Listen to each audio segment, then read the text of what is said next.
recording on a Wednesday and uploading on a Saturday. Woo! Editing, and this is how you conduct a YouTube channel, I'm sure. I'm going to try a new format so we have better audio than we usually do.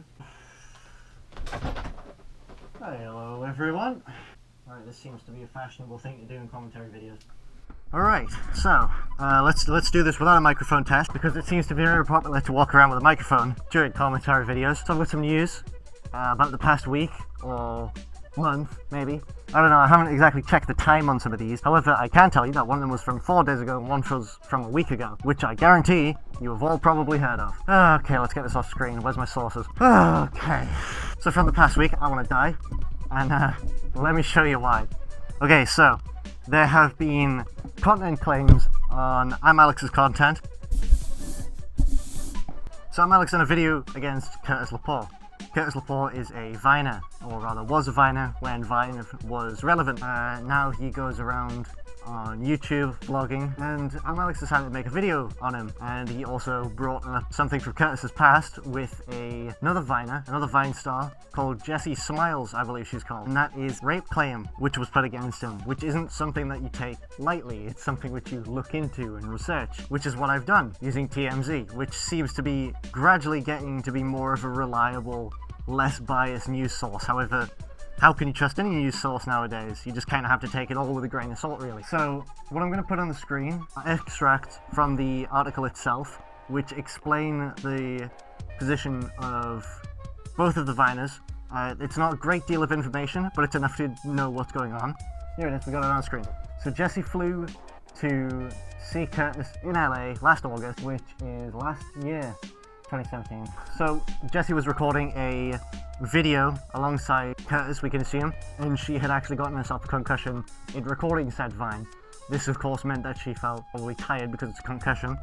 While she was asleep, Curtis had attempted to rape her whilst she was out. What's come from this story is that he had paid $100,000 bail, and that had flew completely under the radar to try and keep his reputation as just a guy on the internet that makes videos, because no one ever wants to talk about this kind of personal type of stuff, which is justified, fair enough, but it is a really disgusting thing. Jessie had went on Twitter and tweeted out, "Be careful who you trust, always be cautious for your safety, be strong and don't let your guard down." So the situation's really fucked between them two. But more back on the matter is that on Twitter, Alex had tweeted out, "I've just been H3H3'd.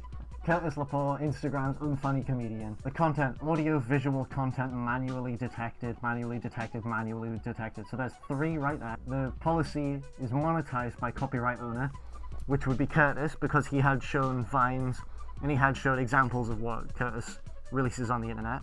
Curtis seems to have claimed this, and he may be making money from the video. That seems to be the kind of YouTube cycle. Oh, you've used some of my content? I'll take all that money. And I would show Vines as an example as to what Curtis does to be very unfunny, which is kind of the theme amongst Vine. But I don't want this video getting claimed, even though I don't make any money from my videos at all, because I'm not eligible for it just yet. Oh, I'm quite fucking far away from it though. I will provide links for all of this in the description below. Curtis Lepore's Instagram unfunny comedian is the original video that ImAllexx had uploaded. I've got the Twitter link as well. I've got Alex's Twitter, which I'll be linking below. I've got the TMZ article. Well, that's what's been happening with ImAllexx at the moment. Let's swap it over, change it up. Something that you're bound to have heard of, because it has 17 million views. Content Cop, which Idubbbz had done against Ricegum. However, he hadn't named it that. He had named it Content Cop Jake Paul. He didn't want to give Ricegum any more attention than he already had, because Ricegum is a very full of himself type of person. He's a very insecure type of person as well. He always uses his subs, the amount of relevance that he has in some sort of situation was relevant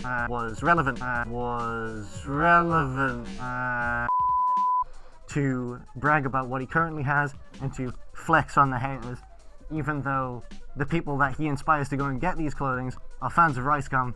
So he is flexing on his fans. Ricegum got roasted by Idubbbz. I think everyone was waiting for someone as big as Idubbbz was waiting to do a video against Ricegum. Of course, Kavos has been having a problem with this, again outlined in one of ImAllexx's latest videos. The point in the video that he creates, calling Rice out on his hypocrisy to what he's been recording and what he has recorded, such as recording people without their knowledge on Omegle whilst playing games and stuff. You got raped? What the fuck? No, but did it feel good though? And then when he is getting unknowingly recorded, he doesn't enjoy it. There was also some drama between Ricegum and the Gabby Show. The Gabby Show used to be a Viner. Now she does her own YouTube vlogs, but she was very big on Vine. Basically, they were at a YouTuber sort of party. Gabby went over with her phone on Snapchat. She went over, started recording him and stuff. And Rice claims that he had two options that evening: to walk away like a bitch or to do something about it. So what did Ricegum choose? Clearly, the only option for him, at least in his mind, and what he came to conclude with, was to smash her phone. Grow the fuck up, please. Something else that's being brought up about Ricegum is the fact that he had joked to a rape victim about rape itself. Some notable quotes are, "Did it feel good though?" Another one is, "Well, it was for only like 5 minutes or 8 minutes, so it couldn't have been that bad." Like what, like 5 minutes or less? Oh, okay, so it's not that bad. Something else about this whole situation is that Idubbbz had made a diss track at the end of the content cut, which I will link below in the description, which is doing very well for itself because he's calling out Ricegum for the kind of person that he is, as well as the points which he put in his video. The flow is brilliant, a doddle to listen, it's great. And of course, Ricegum being Ricegum, he decided to make a diss track back, which is doing phenomenally bad. Oh god, it's actually really good how bad it's going. The entire diss track is basically Ricegum defending his rape joke, which of course didn't fly well with the YouTube community. Okay, one more thing, and this one seems a little political for the kind of stuff which I'm doing right now. California reduces penalty for knowingly exposing someone to HIV. Now, I've looked into this as deeply as I could, right? And I was like, I was thinking as to why they would do something like this, and supposedly it's to make it more known and to make it less of a sort of, oh, you have HIV, you're a freak type of thing. Because 137,000 Californians are currently living with HIV, and it's to make it more of a public health issue.